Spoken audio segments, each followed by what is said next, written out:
Tenemos ahora a nuestro segundo invitado por A videollamada. ver, Ori, presentámoslo. Particularmente le tengo mucho aprecio porque fue mi profesor en la universidad.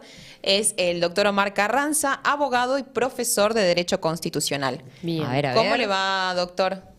¿Se acordará de ¿Qué vos? tal? Y no ¿Cómo les creo va? porque justamente estaba contando, doctor, que usted fue mi profesor de Derecho Constitucional y estaba contando lo apasionado que es para dar sus clases. Muchas gracias, muchas gracias. Muy Ahora, amable.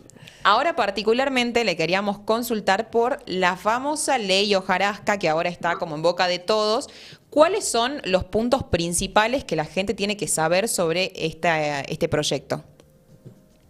Bueno, yo creo que primero habría que hacer una especie de disección sobre qué significa esto de ley de hojarasca, ¿no? Porque cualquiera que lo lea, lo escuche, le va a llamar un poco la atención la denominación, porque en definitiva siempre se ha entendido que lo que sea hojarasca es algo que digamos, ya algo inútil, algo que no sirve, Ujú. porque ustedes han visto cuando se dice Un hojarasca desuso. referido, por ejemplo, a las hojas que caen de un árbol, es lo que ya cae y no sirve más.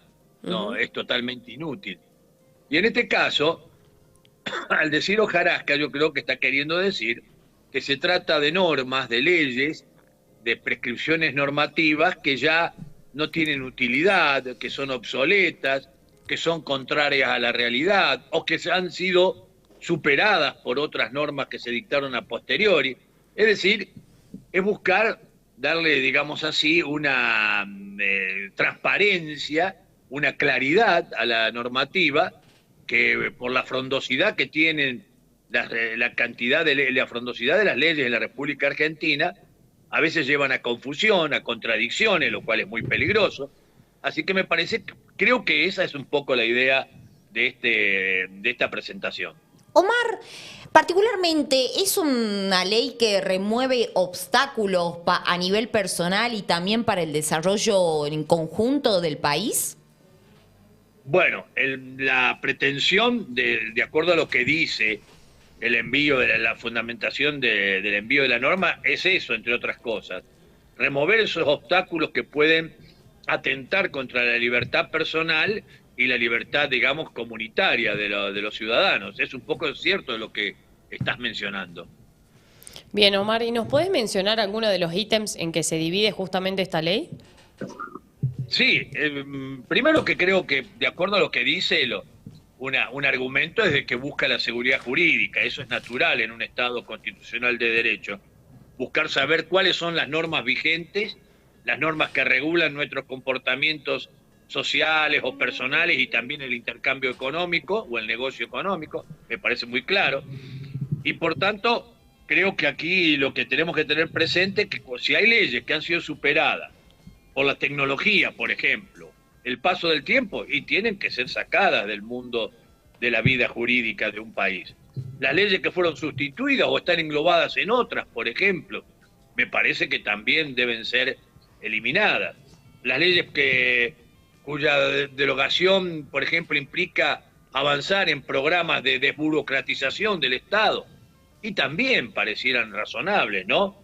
O leyes sobre, por ejemplo, la adquisición de armamentos, como dice una, por allí completamente obsoleta porque es del año 1895 y ya parece ser que es absolutamente vetusta, ¿no? Y debería ser cambiada, Ujú. modificada o derogada directamente. Me parece que lo importante es hacer un relevamiento, evaluar las normas vigentes en este país y a partir de ahí tomar una decisión de normalizar esa situación legislativa que a veces trae grandes problemas, ya vuelvo a repetir, por contradicciones, que es lo más grave, confusión, no aplicación, y creo que aquí sí debe trabajar el legislador ordinario en esta tarea que le está pidiendo el Poder Ejecutivo. Omar, te hago una consulta. Uno de los puntos que más resuena de este proyecto de ley es la reforma en cuanto al divorcio, que se habla de un divorcio exprés administrativo, que al parecer, por lo que entiendo, en caso de aprobarse, un matrimonio podría divorciarse de manera exprés en el registro civil sin necesidad de la intervención de un abogado. A este respecto, recientemente el Colegio de Abogados se pronunció en contra de esta posibilidad. Usted como abogado, ¿qué nos puede comentar de esto? Bueno, esta ley de divorcio exprés que está llevando adelante, que está, digamos, al margen de esta ley de hojarasca, ¿no? Me parece que primero tiene que ser tomada con mucha mesura, puesto que va a impactar en una enmienda al Código Civil. Con lo tanto, es una ley ya importante porque estamos hablando de un código de fondo, está vigente para todo el país, y ello hace que tengamos que ser muy prudentes, mesurados y analizar, yo creo, los pros y los contras de esta medida que se pretende, porque un tema de divorcio que rompe un vínculo legal entre dos personas, yo creo que merece ser muy atendido fundamentalmente, analizado y ver, fundamentalmente también ver las consecuencias que trae, porque no nos olvidemos que una cosa es el divorcio propiamente, digamos, la ruptura del lazo jurídico entre dos personas, y otra cosa las consecuencias que vienen después, como pueden ser siempre los bienes, la división de bienes, los hijos, alimentos y todo eso. O sea que me parece que es un tema que hay que estudiarlo mucho más profundamente y analizar la fundamentación en la cual se basa la elaboración de este proyecto por parte del Ejecutivo. Omar, sabemos que este proyecto de ley hojarasca ya está en manos de legisladores y que son 70 leyes las que se van a analizar, ¿no? Pero para ejemplificarle mejor a la gente, para que entienda mejor de qué se trata este proyecto, por ejemplo, yo estuve leyéndolo y me basé en 6 puntos claves, pero hay uno que por ahí lo entiendo más, no soy abogada, pero a ver si nos podés ayudar más para la audiencia, ¿no?, que nos está viendo. Por ejemplo, ¿tiene sentido una ley de vacunación propia de viruela cuando posteriormente se dictó una ley de vacunación? No, claro. A mí me parece que eso está englobado en esa ley posterior. No tiene sentido que ahí habría una reforma, digamos. A mí me parece, a mí me parece que en ese caso lo mejor es estar a la norma global, en donde están todos los temas de vacunación o vacunatorios, y no que quede, por un lado, esta ley o norma general y por otro la ley de vacunación contra la viruela. Tiene que hacerse una cosa, digamos, integral, donde esté contenido todo el aspecto de salud referido a la vacuna, a esa vacuna y al resto, cosa de darle una homogeneidad en el sentido del contenido conceptual de lo que significa vacuna. Porque si hay una por un lado, otra por el otro y otra por más allá, imagínate que eso es un desorden, es algo en donde la gente luego va a perder la precisión que debería tener este tipo de actividad sanitaria, ¿no? Bueno, yo también te quería preguntar, Omar, por el tema de la simplificación de las sucesiones. También se habla mucho de esto y hay por ahí mucha controversia entre la gente que no lo termina de entender, porque sabemos que el proceso de una sucesión es un tema bastante engorroso en la justicia, sí, y se habla de que en caso de que los herederos estén de acuerdo, se podría realizar la sucesión de los bienes mediante, de algún causante, mediante un escribano. Y bueno, en caso de que sean sucesiones controvertidas, sí seguiría el curso normal de la justicia. ¿Esto te parecería un cambio positivo en caso de que avance, perdón? Mira, todo aquello que venga a simplificar la actividad de los ciudadanos en materias tan delicadas como son las jurídicas o legales, claro, bienvenido sea, porque me parece que lo que hay que evitar es eso que a veces ocurre en materia, por ejemplo, de herencias, donde ustedes habrán podido advertir o les habrán comentado las situaciones engorrosas y conflictivas que se generan una vez que hay que distribuir una herencia cuando, digamos, producto de la muerte del causante, y hace que aparte del encono, los enfrentamientos y demás, lo costosos que son estos trámites. Porque hay que tener en cuenta también lo que significa tener que actuar para regularizar la situación de la división de bienes entre los herederos. Y por eso todo aquello que tienda a mejorar esta situación, que tienda a darle mayor calidad y celeridad a la situación, me parece muy bienvenido. Mientras tenga el respaldo legal, el respaldo de la norma que le da certeza a la situación que se ha planteado a través del derecho, a mí me parece que todo es bienvenido. Pero en este caso particular es muy cierto que simplificar sería muy positivo para la sociedad entera, pero quizás también es necesario que estas personas, habiendo bienes de por medio, tengan un debido asesoramiento previo, ¿no? Porque por ahí la gente no termina de conocer bien su derecho, se manda un moco en un trámite un poco más express o más fácil y después no hay forma de arrepentirse en caso de que hagan la división. Bueno, habría que ver cómo es el proyecto de ley entero, pero no habría forma de que después se arrepientan cuando tengan conocimiento de que quizá fue vulnerado algún derecho.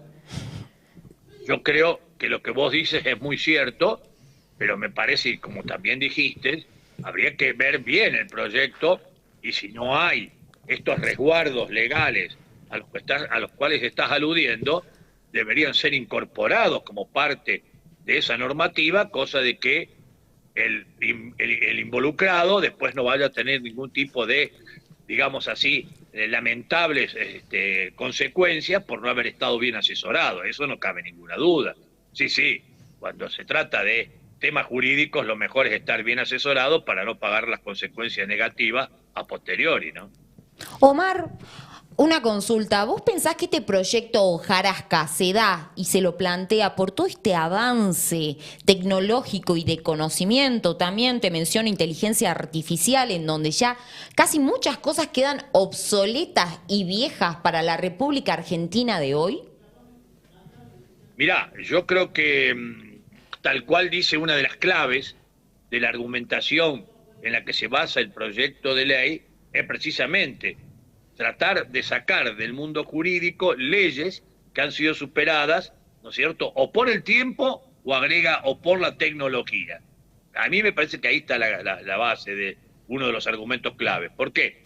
Y porque el tiempo se encarga de dejar fuera de circulación normas que eran muy útiles hace 30, 40, 50, 60 años, y la tecnología, en mucho menor tiempo, te deja sin efecto leyes que parecían muy útiles y que hoy, por esa impronta tecnológica, absolutamente quedan desguarnecidas. Entonces, lo mejor es, creo, hacer un repaso. Yo te digo, a mí me parece que cuando dice 70 normas, me parece que se queda corto el señor presidente en este proyecto, porque si uno analiza la cantidad, hasta diría inusitada, de normas que ya no tienen ningún tipo de utilidad, serían muchas más las que tienen que ser derogadas, dejadas sin efectos, si queremos limpiar de normas inútiles, como quiere decir Hojarasca, y que por lo tanto le den mayor certeza al derecho. Aparte, hay que tener en cuenta, y esto también es importante, no lo hemos mencionado todavía, hay muchas de las normas que se han mencionado en este proyecto que pertenecen a gobiernos de facto. Es decir, normas que no han sido dictadas bajo el manto constitucional, sino que han sido dictadas fuera de la legalidad de legitimidad constitucional. Hay normas de la época de Farrell, hay normas de la época de Perón, normas de la época de Uriburu, normas de la época de... Claro, y otras, por supuesto, de gobiernos constitucionales también. Es que yo creo que hay que marcar aquellas que eran de gobiernos de facto y aquellas que son de gobiernos constitucionales, pero que también son inútiles o que no sirven. Bien, y otra consulta, Omar. Respecto a la reforma educativa que se habla de hacerle justamente cada 4 años o antes a los profesionales una prueba, por así decirlo, justamente para evaluar cómo están los docentes. ¿Qué te parece al respecto de eso? A mí me parece que todo lo que signifique capacitación, suma. Todo lo que signifique ilustración, mejora de las capacidades operativas de los funcionarios públicos, me parece bienvenido. Hay que ver cómo se lo instrumenta. Claro. Acá la clave es ver cómo se lo instrumenta, con qué objetivos. Hay que tener muy en cuenta esto también, los contenidos que va a tener esa situación que estamos planteando. Por lo tanto, no es simple, y máxime cuando ya son empleados del Estado, empleados públicos, y que ya tienen su estabilidad, ¿no es cierto? Y Claro. por lo tanto lo que hay que hacer es buscar la mejor formulación posible de esa capacitación o esa, digamos, fase educativa que pretenden para los empleados públicos, porque creo que la idoneidad es un requisito constitucional. Idoneidad, es decir, la capacidad demostrada de que soy apto para el ejercicio de un cargo público. Entonces lo mejor es demostrarlo que así soy.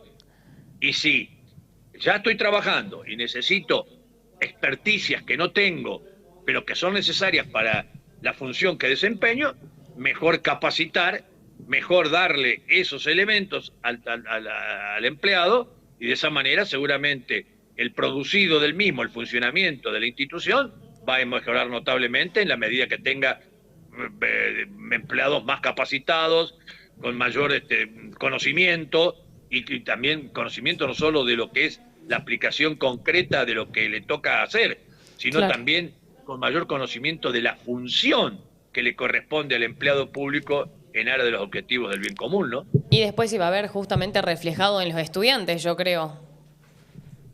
Bueno, sí, eso es clave.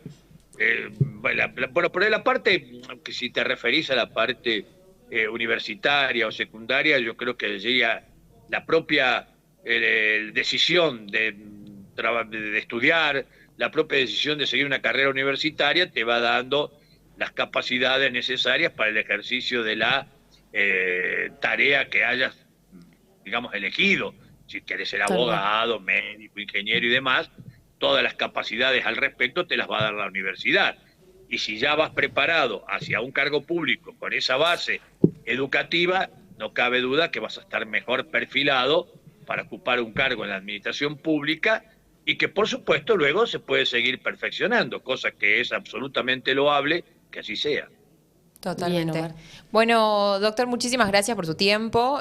Muy valiosa la información. Gracias y por la un placer hablar con entrevista. usted. Muchas gracias, Yo les Omar, que agradezco tenga buen infinita- martes. Gracias, muy amables, un beso y que sigan muy bien. Muchas gracias por llamarme. Hasta Gracias. luego.